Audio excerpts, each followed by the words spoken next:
Hello everyone. Hope you all are doing good. So as we have started gynecology case series, today we will discuss case 23 which is on postmenopausal bleeding which is due to endometrial cancer. So let's begin with a case. Patient is of 58 years old which means that she is currently in a menopause and her complaints are she was having bleeding for 6 months but she did not pay much attention to it, but now she has several episodes and occurs now on most days. It is generally light, but for few days it was almost like a period, and she has no complaint of any pain. Sexual history: the woman has never married unfortunately or been sexually active. She has no previous gynecological history and also never had a smear test. And her medical history that was she was diagnosed with type 2 diabetes 4 years ago, and for which she was taking hypoglycemics. And however, she is not very regular with her diet modification, and her blood glucose level is also not well maintained. So physicians recommended to start insulin for her type 2 diabetes control. Her examination was done, and it was found that the woman is obese with a body mass index of 32 kg per meter square. Her blood pressure is 150 by 80 mmHg. The abdomen is non-tender, but due to her adiposity, her abdominal masses were not able to fill. External genital examination was unremarkable. Speculum and biomanual examination are not performed as she has never been sexually active. And instead of transvaginal ultrasound, alternately transabdominal ultrasound was chosen, and therefore it was performed with a full bladder. These are the investigations report. So in transabdominal ultrasound report, the uterus was in normal size and anteverted. The endometrium could not be clearly visualized. Ovaries were also normal. Ultrasound view was restricted because patient was having adiposity. And in examination under anesthetic and hysteroscopy, it was shown that the vagina and cervix appear normal.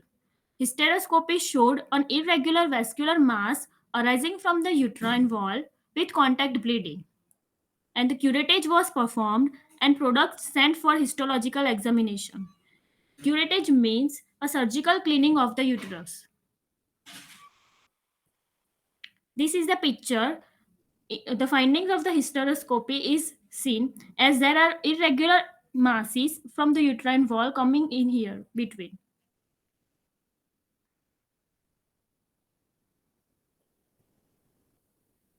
The postmenopausal bleeding should be considered to be due to endometrial carcinoma until proven otherwise. In many cases, the diagnosis turns to be benign.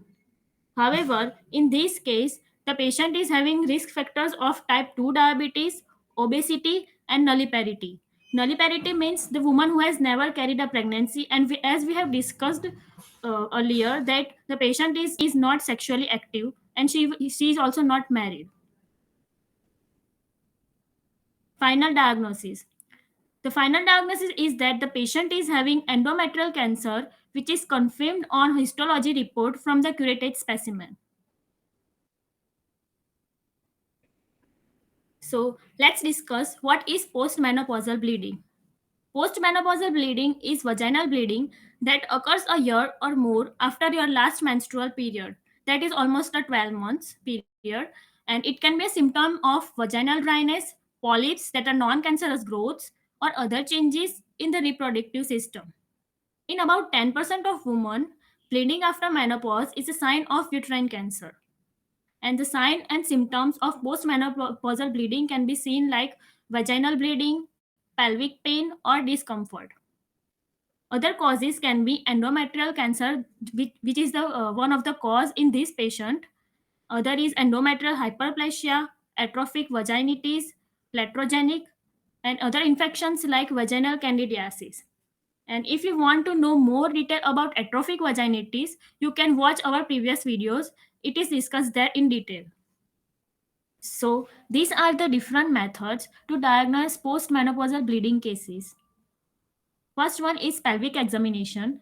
In this, physical exam is used for checking signs of disease in female organs. Second one is transvaginal ultrasound. It is painless imaging procedure that provides more detailed view of your pelvic organs.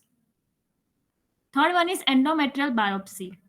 It means removal of a small piece of tissue from the lining of the uterus for examination.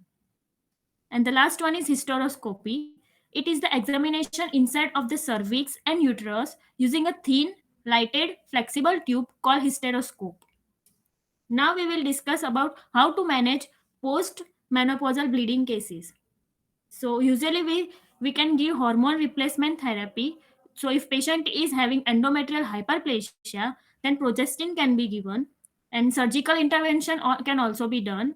And if patient is having postmenopausal bleeding due to an infection, then antibiotics are preferred.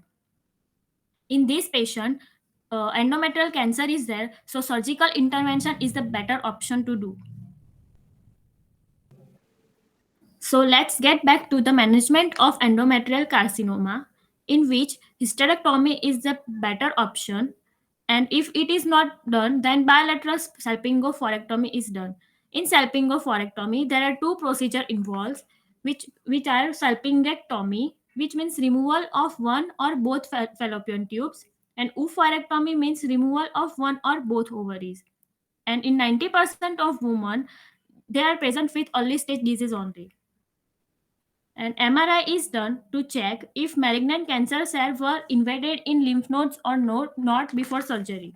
If lymph node is not involved, you can directly go with surgery. And if lymph node is involved, along with surgery, adjuvant radiation therapy and chemotherapy may be given.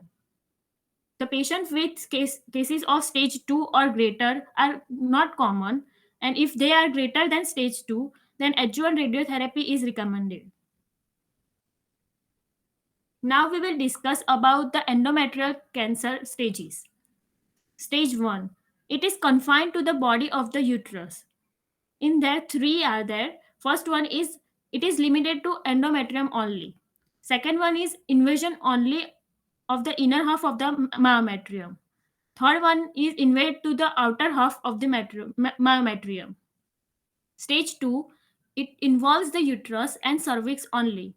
In stage 3, it extends beyond the uterus but not beyond the true pelvis. And in stage 4, it extends beyond the true pelvis or into the bladder or rectum. Here, the woman is advised that the prognosis is generally good with over 70% survival rate of 5 years for stage 1 disease. But for stage 4 disease, it is only 10%. So I hope you all have learned about the endometrial cancer. For more details, you can also watch the previous gynec cases videos. And if you like the content, please like, comment, and subscribe the channel for more such videos. Thank you.